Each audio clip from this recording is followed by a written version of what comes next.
Alright guys, Ichi Boy, Patty Boy, back again with another video. Ayan guys, so ngayong araw na guys, tuturuan ko kayo kung paano nyo ibenta yung hamster token nyo dito sa OKX. Ayan, so paano ba natin malalaman if natanggap na natin yung HMSTR token natin? Ayan, click nyo tong assets guys, eto.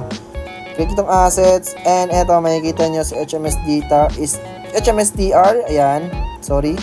Ayan. And before natin to i-trade guys, ita-transfer muna natin to from funding to trading. So, paano ba yun boss? Click nyo tong transfer guys. Ayan. Kapag click nyo yung transfer, funding to trading, dapat yan. And yung asset, pipiliin natin dito, HMSTR. Search lang natin, HMSTR.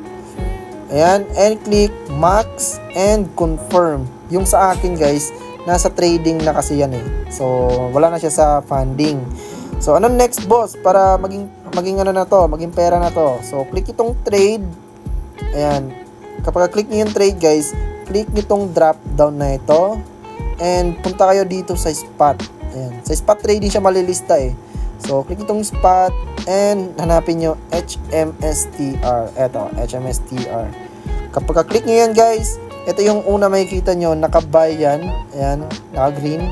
So, hindi tayo magbabuy guys, magse-sell tayo. Ayan, click itong sell kasi ibebenta natin yung crypto natin eh. Ayan, ay makikita nyo dito, limit order yan guys. Yung mauna makikita dyan, limit order. Ano ba yan limit order boss? Limit order guys, kayo yung magse-set ng price dito. Ayan, and yung market order, eto. Market order guys, ito yung kung ano yung price sa market, yun din yung price na magbebenta yung HMSTR nyo. Ayan. So, kung ito yung napili nyo, next na ito is, kayo na mag-set dito guys, kung gusto nyo ibenta agad yung HMSTR nyo sa 25% lang, 50%, 75%, or 100%. Ayan. Kung nakapag-decide na kayo, click nyo tong sell. Kapag click nyo yung sell, punta agad kayo dito sa assets. Ayan. And, yung HMSTR nyo, magiging USDT na yon. Ayan. Wala na kayong HMSTR dito kung minamax nyo yung pagbebenta doon. Ayan. Kung meron pa tong HMSTR dito. And meron tong laman yung USDT nyo. Ayan. So boss, paano ba yan malipat sa ano natin? Sa GCash natin. Ayan. So para malipat na yan natin guys, punta agad tayo dito sa homepage ng OKX. And dito tayo sa P2P trading. Sa P2P trading guys, dito natin ibebenta yung dollar natin or USDT natin.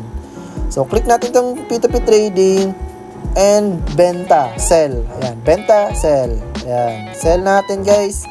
And payment methods natin dito is, usually ginagamit natin dito is GCash. Pero kung meron kayong bank guys, pwede naman, o Paymaya, pwede naman.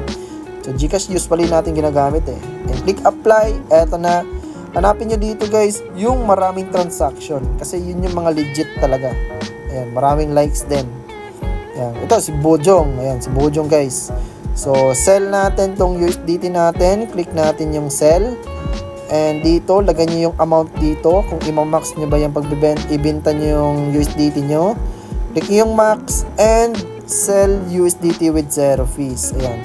Kapag click nyo yan guys, ang unang gagawin dyan, si seller, is siya muna yung magbibigay ng pera nyo bago nyo i-release yung crypto nyo. Ayan. So, check nyo muna yung GCash account nyo kung natanggap nyo yung pera. Huwag kayo mag-alala, magsasend naman ng message yan si seller eh. So, click nyo yung message, click nyo yung ano nyo, GCash nyo kung meron kayong pera doon. And once na ma-receive nyo na guys, click nyo yung release crypto. Meron dyan mga lalagay sa itaas eh.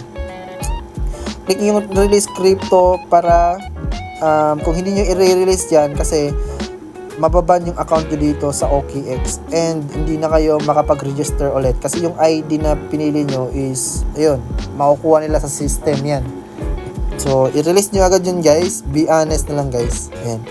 And ayun, nakatanggap na kayo ng pera galing kay Hamster Combat and congrats sa inyo agad guys. Ayan.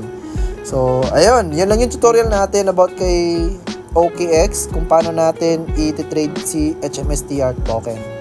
So, I hope na meron kayong idea guys. Hindi to financial advisor guys idea lang to kung paano kayo mag-trade. Ayan. And, ayun, kung meron kayong katanungan, comment kayo dyan sa ibaba. May comment section naman dyan. And also, don't forget to hit the subscribe button, and i-like nyo din to guys, and i-share nyo din, importante nyo guys, i-share nyo na din to sa kakilala nyo para meron din siyang idea. Ayun, so yun lang guys yung tutorial natin ngayon about sa OKX, and hope na meron kayong idea na nakukuha dito sa tutorial ko. So thank you guys for watching, and see you in the next vlog. Vlog ba? Hindi, see you in the next tutorial. Tutorial ba? See you in the next video. Ayan. Bye guys!